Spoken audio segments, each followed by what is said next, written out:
Votre invité à présent dans la grande interview en direct sur Boursorama, c'est Guillaume Texier, le directeur général du distributeur de matériel électrique Rexel. Bonjour. Bonjour. Merci d'être avec nous sur Boursorama, coté sur le SBF 120, la Bourse de Paris. Je sais que vous êtes très présent aux États-Unis, on a plein de sujets à voir ensemble, mais déjà je voulais avoir votre grille de lecture sur cet accord passé cet été entre les Européens et Trump sur les 15% de droits de douane sur les produits européens qui seront vendus aux États-Unis. Déjà, sur le principe, sur cet accord, on se dit quoi? On a évité le pire, l'escalade, c'est un moindre mal, ou vous convenez que cet accord, évidemment, il est déséquilibré et en notre défaveur? Un accord n'est jamais parfait, mais le fait qu'on ait un accord réduit l'incertitude, et aujourd'hui, ce qui, en matière économique, est un vrai handicap de manière générale dans l'économie mondiale, c'est l'incertitude. Donc l'accord est mieux que rien. Maintenant, sur les droits de douane en général, la réalité c'est que vu de Rexel, nous sommes un distributeur de matériel électrique et la particularité des produits électriques, c'est qu'ils sont spécifiques à un pays donné et à un continent donné. Donc produits et ils sont donc produits localement, ce qui veut dire que l'effet, non, par nos fournisseurs, voilà. Mais la réalité c'est que l'effet pour nous n'est pas un effet direct, c'est un effet indirect puisque nos fournisseurs eux-mêmes, dans leur chaîne de production, utilisent parfois des produits importés, donc ça renchérit leurs coûts, et donc on a des hausses de prix à passer. Mais d'effet direct, nous, on n'en a pas. Voilà. Donc la question qu'on peut poser à l'industriel, combien va coûter la facture des droits de douane? La réponse chez vous, c'est ça vous coûte, vous passez ça dans aujourd'hui, pour Rexel, nous passons les prix que nous recevons de nos fournisseurs à nos clients américains, en l'occurrence. En l'occurrence, les ordres de grandeur des augmentations de prix, c'est entre 3 et 5%. Donc, ce n'est pas non plus démesuré. Le fournisseur vous augmente de 3 ou 5% et vous augmentez d'autant. De 3 à 5% et notre rentabilité reste la même. Donc, à la fin, c'est quelque chose qui est neutre pour nous. Ça n'est pas un sujet. Ça serait un sujet si ça devait réduire la confiance, par exemple, des industriels américains dans l'économie.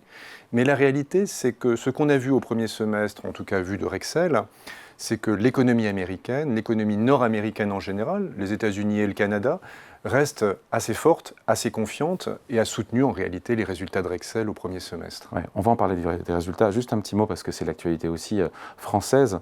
La France, votre deuxième marché, c'est ça? C'est ça. Lundi, François Bayrou, Premier ministre, sollicite donc ce vote de confiance qui devrait a priori le conduire à démissionner. Cette absence potentielle de stabilité politique, de budget qui reste dans les limbes, c'est une préoccupation pour vous, peut-être à titre de citoyen et en tant que patron de Rexel?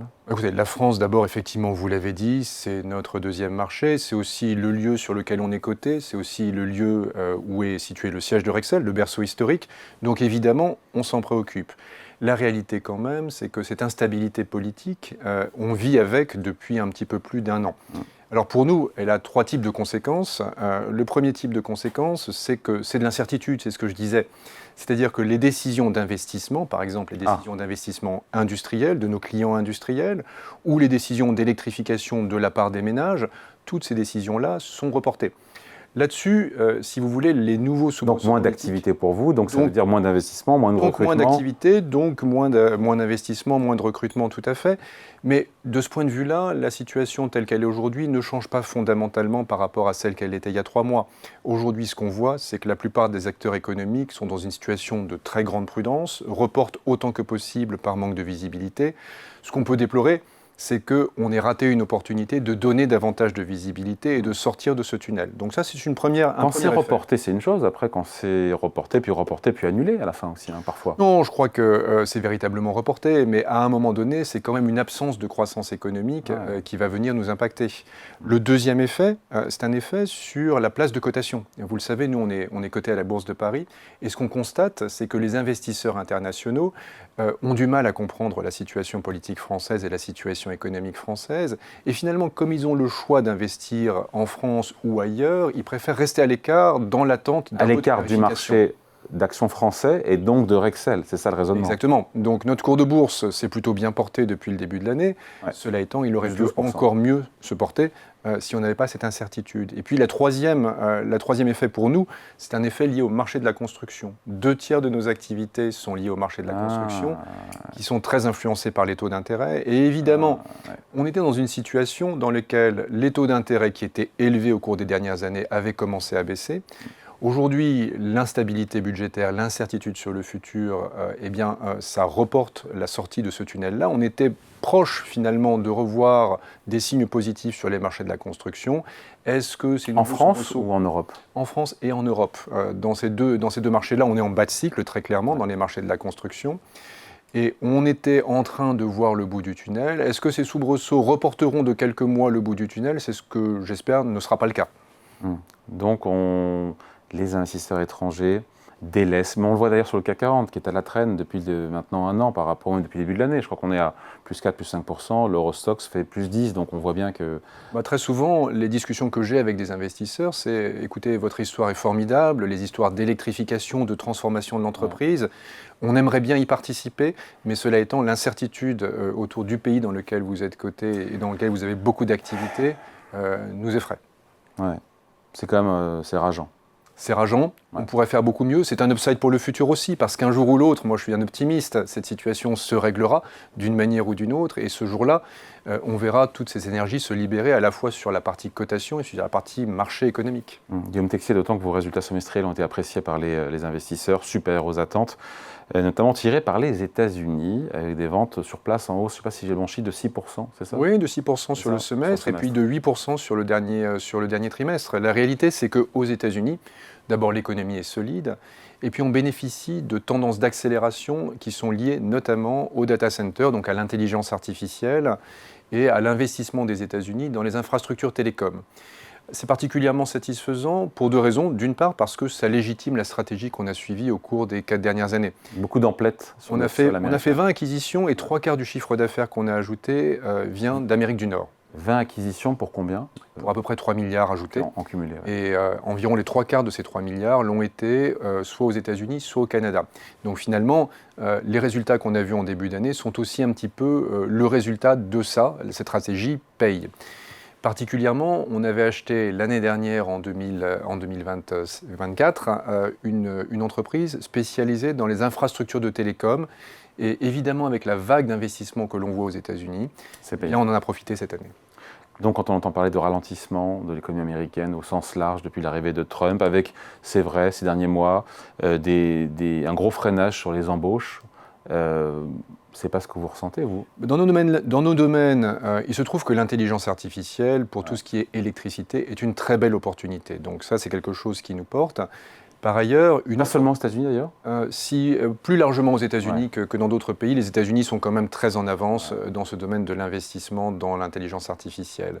Et puis l'autre sujet qui pourrait être une opportunité, c'est qu'on parle beaucoup de droits de douane, mais l'intention de cette politique de droits de douane est de refaire venir de l'industrie aux États-Unis, d'investir aux États-Unis. Nous, on est très spécialisés dans les marchés industriels et dans l'électrification et l'automatisation des nouvelles lignes industrielles. Donc si ça se réalise, et ça pourrait se réaliser au moins en partie. Si ça se réalise, ce sera une nouvelle opportunité pour Rexel. 38% de vos ventes, des ventes du groupe, sont sur le sol américain. 450 agences, c'est ça, aux États-Unis. Tout à fait, ouais. Vous comptez encore plus vous renforcer ou pas? C'est une question que je pose parce que votre part de marché, vous avez 5% de part de marché. On dit qu'il y a de l'upside là aussi. Les États-Unis sont un marché énorme et effectivement, on a une part de marché très faible. On est le numéro 4 aux États-Unis, alors que dans la plupart des pays européens, on est numéro 1 ou numéro 2. Et donc, on a la possibilité de continuer à croître dans un marché qui est très peu consolidé. Le premier acteur américain n'a pas plus de 10% de part de marché. Et donc, il y a énormément de consolidation à faire. Donc, autant d'opportunités pour nous de continuer à croître là-bas, effectivement. Ouais. Il y a un sujet autour de l'IA, on voit bien les investissements et vous en bénéficiez, le boom de l'IA et donc des data centers liés. Il y a des questions qui se posent sur la rentabilité pour les entreprises qui investissent dedans, de dégager de la productivité. Il y a des études académiques qui disent tout et son contraire. Oui, alors vous pensez que ça sera source de... Pour vous, c'est source de...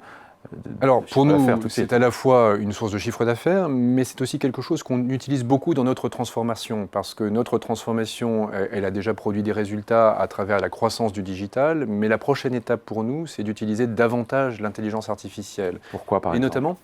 Notamment sur des tâches un petit peu complexes qui sont de répondre à des appels d'offres, qui est une tâche en général complexe, qui demande de l'intelligence, qui n'est pas juste de la reconnaissance de caractère, mais qui demande d'aller chercher de l'information technique, d'aller chercher de l'information sur les stocks qu'on peut avoir. Et là-dessus, les nouveaux outils d'intelligence artificielle peuvent énormément nous aider. on a aussi une grosse activité qui consiste à donner des conseils techniques de premier niveau à nos clients électriciens. Cette activité, pour les conseils techniques relativement simples, on peut l'accélérer, l'automatiser et donc gagner du temps pour aller chercher ces opportunités d'électrification qui sont sur le marché. Au détriment de l'emploi ? Non, pas au détriment de l'emploi, parce que pour nous, on a la chance d'être sur un marché en très forte croissance. Vous savez, l'électrification du monde, c'est quelque chose qui véritablement nous porte dans pas mal de domaines. Comment on explique ça au commun des mortels, l'électrification du monde? On comprend la voiture électrique, ça on comprend, mais... Tous les sujets qui sont liés au futur, finalement, passent par l'électricité. Que ce soit de la décarbonation que ce soit de la décarbonation de l'économie. La décarbonation de l'économie, ça passe par de l'électricité décarbonée et de nouveaux usages électriques.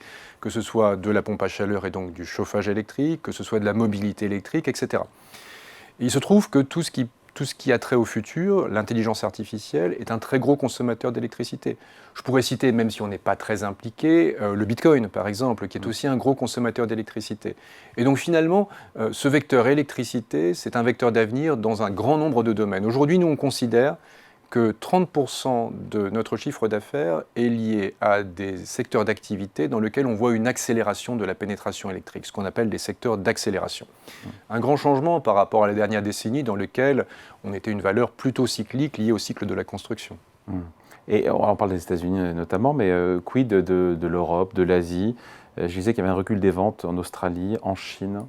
Alors, c'est des situations un petit peu différentes. L'Australie, elle est dans la même situation que les pays européens, avec des taux d'intérêt élevés et un marché de la construction qui ralentit.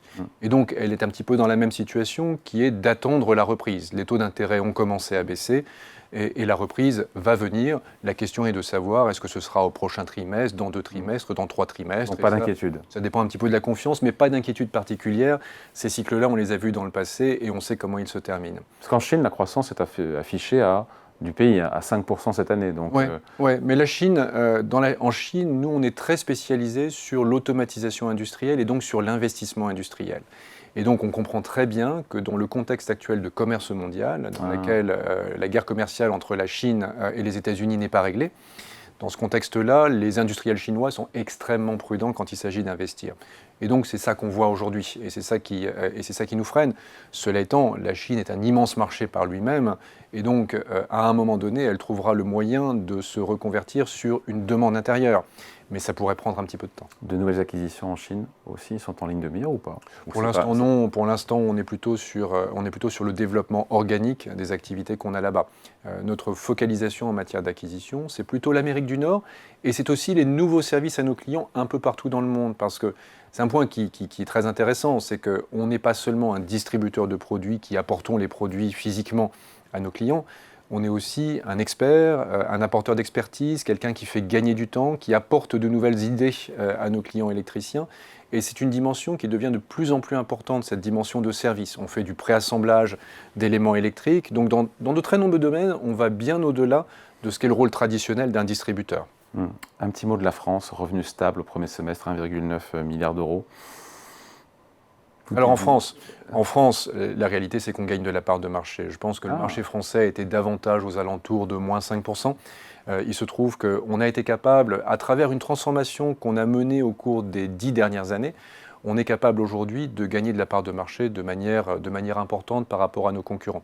Et c'est un petit peu le genre de modèle qu'on est en train de reproduire dans pas mal d'autres pays. C'est ça qui fonde notre transformation et qui fait que notre niveau de rentabilité a beaucoup augmenté par rapport à la décennie précédente. Qu'est-ce qui a changé chez Rexel en 10 ans? Beaucoup de choses ont changé. Je pense aussi, Beaucoup de choses ont changé. Ça commence par la pénétration du digital. On était un business extrêmement physique, de distribution physique avec des comptoirs il y a une dizaine d'années.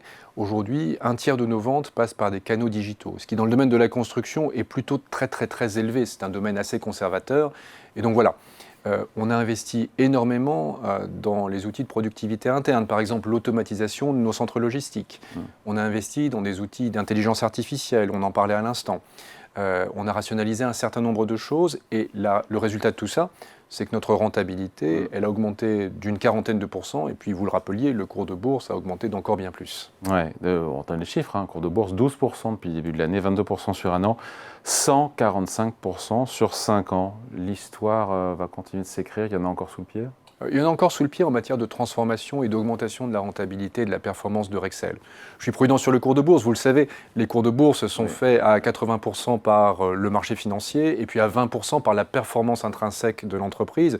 En tout cas à court terme, à long terme, la performance de l'entreprise est plus importante. Ce que je peux dire, c'est que la performance de l'entreprise va continuer à s'améliorer et que par ailleurs, ces tendances d'accélération qui font de la croissance accélérée de notre chiffre d'affaires, elles vont évidemment continuer. Elles vont évidemment continuer. Et donc finalement, un boulevard s'offre à nous en termes de progression. Eh bien, je vous le souhaite. Merci en tout cas. Entretien avec Guillaume Texier, directeur général de Rexel, invité de la grande interview sur Boursorama. Merci à vous. Merci. À bientôt.